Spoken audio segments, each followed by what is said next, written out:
Hi friends, how are you? In today's story time, I am going to tell you about Winnie the Pooh. Do you know him? Have you read his stories? Have you seen his movie? Oh, Winnie the Pooh is a very innocent little bear. He is the most cute teddy bear. He is a bear who does not know much about the world. He is a bear with a little brain. You know how Pooh got his name? Pooh's hands were stiff like this and they used to stand up straight for a long time.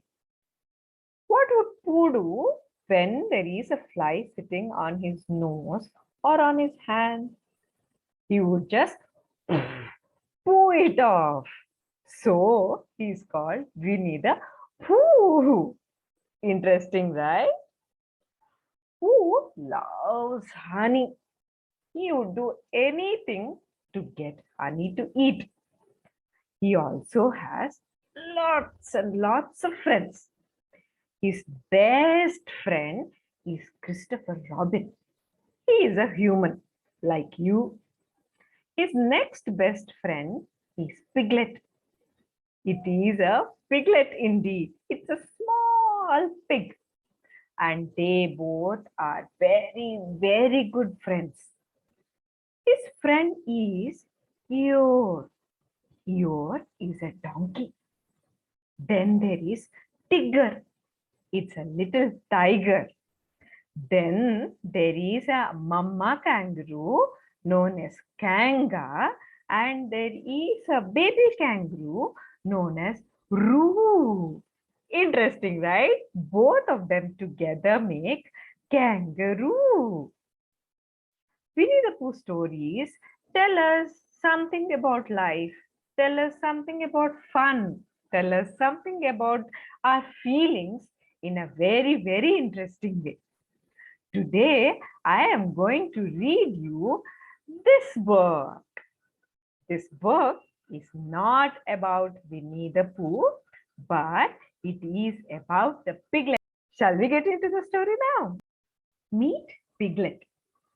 Piglet may be a very small animal, but he has a big heart.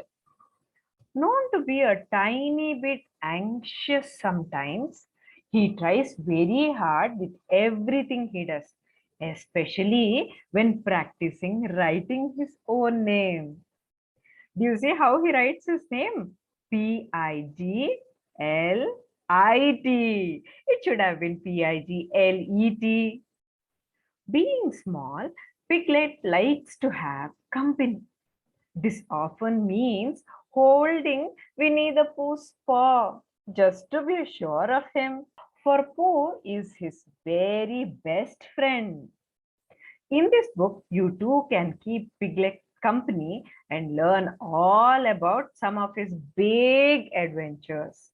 Big for one quite so small.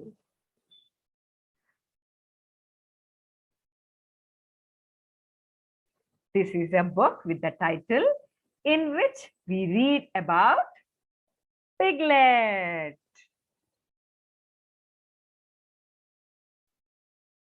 One sunny afternoon, when Piglet, Winnie the Pooh, and Christopher Robin were enjoying a friendly talk together, Christopher Robin happened to say, Piglet, I saw a heffalump today.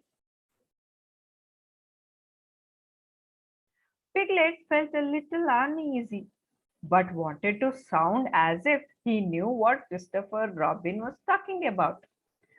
I saw one once, he replied. At least I think I do. What do you think heffalump is? Heffalump is an elephant. When small children can't say elephant, they say heffalump. Now, though Christopher Robin is a grown-up boy, he still says heffalump. By the by, Piglet and Pooh decided it was time to go home and walked side by side through the forest. After a moment, Pooh said solemnly, Piglet, I have decided something. What's that, Pooh? I have decided to catch a half-lump, he declared. Piglet said nothing, but only because he rather wished he had come up with the idea first. However, soon he had forgotten his disappointment and set about helping Pooh work out how to trap a half-lump. It seemed that digging a very deep pit would be a good start. A deep pit very near a half-lump so that the half-lump might fall into it quite quickly. Pooh and Piglet then wondered how one might keep the half-lump there once trapped. Supposing you wanted to catch me, pondered Pooh, how would you go about it? Piglet thought for a moment and then explained that he would make a trap with honey inside it so that Pooh would smell it and go after it.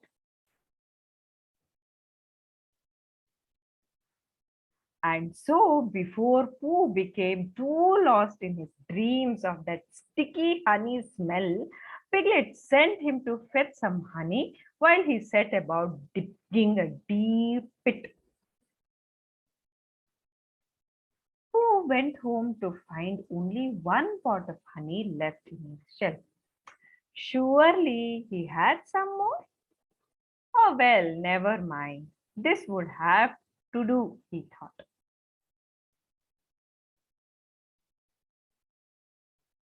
A little while later, Pooh returned with a honey pot. He passed it down to Piglet, who was at the bottom of the pit. Is that all you had left? Piglet asked, peering into the jar. Pooh had to confess that he had eaten some of the honey just to make sure that it was honey and nothing else. Cheese, perhaps.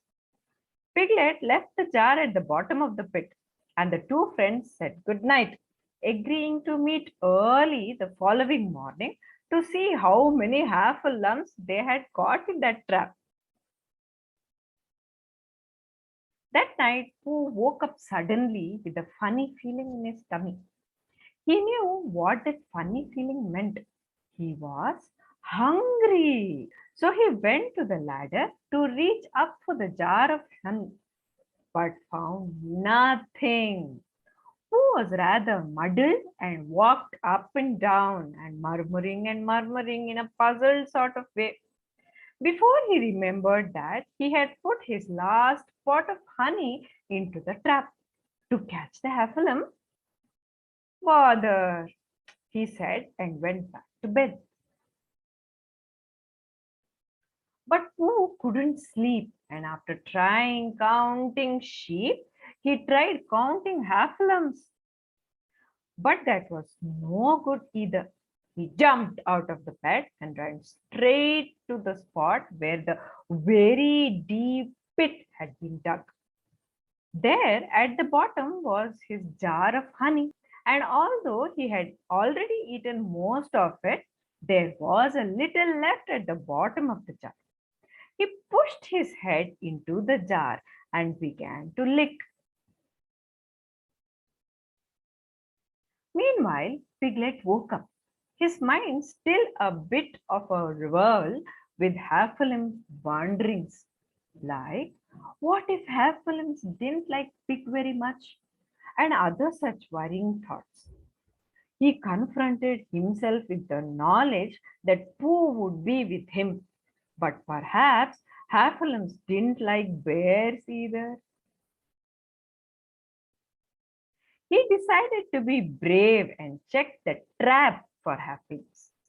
Off he went, muttering, "Oh dear, oh dear, oh dear." So he did so. When he reached the trap, he peered in.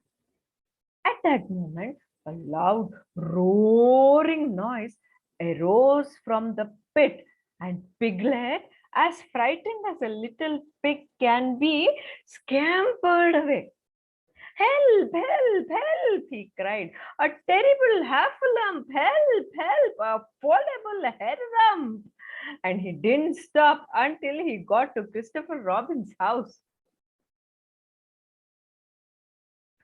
What, whatever's the matter, Piglet? Asked Christopher Robin. Piglet explained about the Haffalum and how it had the biggest head you ever saw, like the enormous jar. Christopher Robin agreed to come and look at it. He too could hear something as they got near the pit. Then he began to laugh. He laughed and laughed and laughed and laughed. Terrible noise was Pooh with his head stuck in the jar, banging, banging, banging against the tree root. Do you see in that picture? How is the Pooh banging his head to the tree root? At that moment, his head popped out, and on seeing Pooh Bear, not a Haffalum, Piglet realized what a silly animal he had been.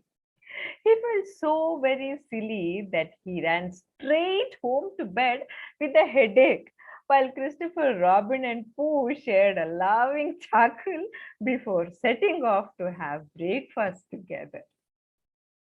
A silly story, isn't it? But how enjoyable story is it? No morals, nothing to learn. But has this story made you happy? Do let me know.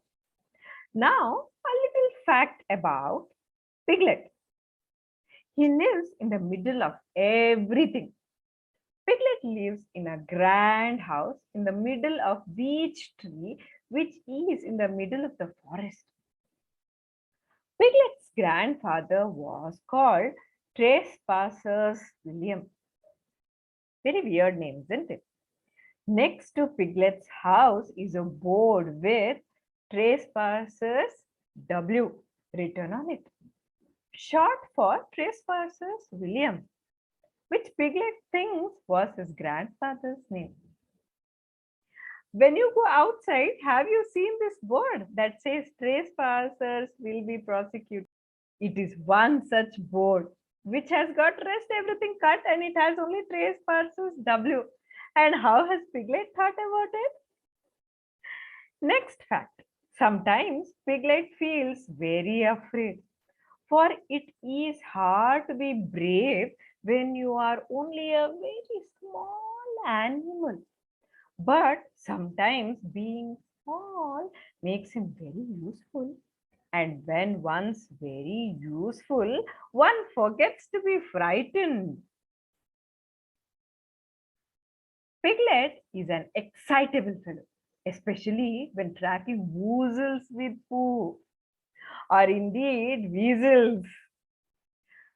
Thoughtful and kind, giving presents in what piglets do best, like the balloon he gave to cheer up gloomy or Piglet tried flying but didn't really take to it.